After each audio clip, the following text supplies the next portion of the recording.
All right, hi, I'm Dave Trachtenberg with 1C, and we're here to talk about King's Bounty, Warriors of the North.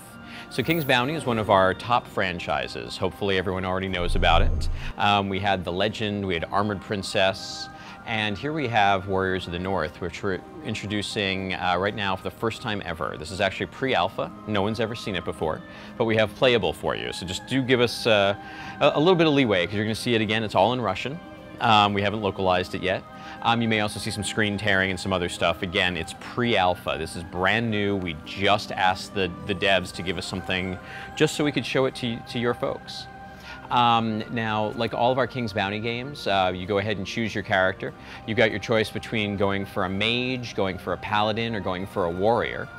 Right here, we're going to go ahead and choose, it looks like a warrior, and we're going to go ahead and start that up. We choose our difficulty and jump in.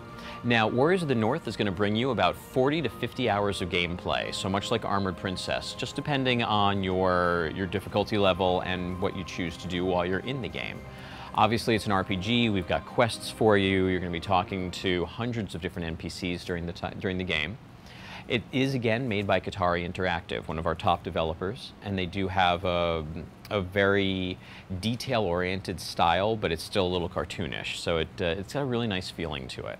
There's always a little bit of a sense of humor in their games, and a lot to do. So right now we're just flying over one of the islands, taking a quick look at it. Anyone who's a fan of the game knows that every time you enter a new area, it always does that to give you a feel before we start. This is actually our home city right here. We're playing Olaf. Olaf is come back to find his lands overrun with the undead, and so through the quests he's going to be clearing our land from all of the monsters. Like in all of our King's Bounty games, when you go inside, you're going to find a king that you can talk to. This happens to be Olaf's dad, but this is where you can go ahead and recruit your troops, maybe buy some weapons and armor to help yourself out, and then, of course, get any quests before going off to battle. Now, King's Bounty has always been a, you know what, we're going to go ahead and actually load another character here just to make it a little more exciting, and take you a little further into the game. King's Quest has always been a place where you can travel freely. It's open, go ahead, go where you want, run away from the monsters, run towards them, grab gold from around them, and explore. All of that's fine until we actually go ahead and attack a monster. Once we go ahead and attack someone, now it looks like this guy we're actually more powerful than, so it's giving us the option to let him retreat. But we're not going to. We want the experience, we want to show you the battle. Well, once we do that, we go into a hexagonal strategy game, right? So we lose the real time and it becomes turn-based. Well, if you remember in the old game, in Armored Princess, we had a dragon. It was your pet dragon that you could raise, give them experience, and they would help you in battle. We've always had a special something to help you out. There is a box and a book in the first game. Well, now we have Valkyries since we're a Viking. So right now we're going to bring in one of the Valkyries, and she's going to help us destroy some of these guys. So there we go, there's the beautiful lady, and boom, bring down the fire. All right, now because they were low level, obviously we killed off about, about 3/4 of the monsters we were worried about. We also, of course, have our magic. Now, we added a brand new spell section called Runes, but it looks like we're gonna just go ahead and teleport one of our creatures right now. So we're gonna grab a bear, bring him on over to the spider, get him nice and close, and let our bear attack. As normal, all of our characters have special abilities that they can use at least a couple times in each battle. Adds a nice tactical element to it and helps us figure out who we want to use against which character. Right here we're really showcasing all of our Viking, our new characters. There's a slinger throwing a fire sling at someone, or fire rock, pardon me. And of course our ancient bear is going to take down that spider. We have there's always the leadership points, and you can only get so many of the high-level creatures.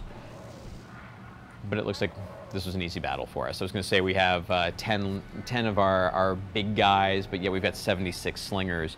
So again, it's a tactical thing. Do you want a big army or a small army? A small army is going to be more powerful. Big army gives you a little bit more of the cannon fodder to get through against dangerous enemies. Right now, we're just grabbing what's in the environment before moving on.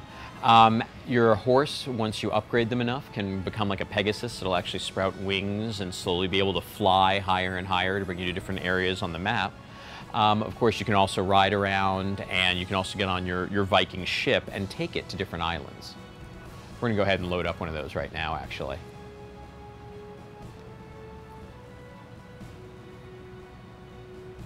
Now, in Warriors of the North right now, we're playing a northern Viking. There are also southern Vikings, and we get into kind of a civil war with them that you'll see happening here. But this is part of our northern Viking homelands. A little bit more of the snow, it's a colder environment. We're going up into the mountains, and you're going to see a lot more of the mountainous creatures up here and monsters that might live in a cold area, as well as, of course, the undead, which have been all over Tiana.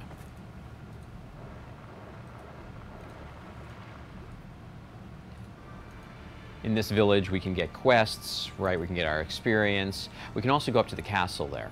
Now, in the castle, once again, you'll notice all the troops you can get.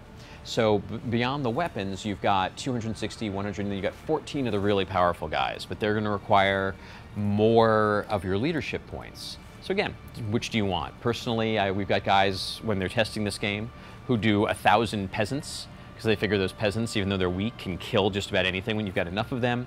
And we've got guys that do nothing but ogres, and they figure that if they just have a couple of those, they can win any battle. You'll also notice as we're looking at this screen the little smiley faces by each portrait down at the bottom. They're little green circles. That says that our morale is high because right now we've got everyone together, they all like each other. So for instance, Vikings and elves like each other, so you're likely to have a good match if they're in. But if instead we did Vikings and undead, you'd find they don't like each other. When your morale sinks, people don't react as well in battle, their attack isn't as good, their defense isn't as good. But here we've got a nice army set up as well as some guys in reserve. We've also got our skills off to the right-hand side. In those skills, we can go ahead and raise our magic, our warrior, or our stealth abilities, if you will.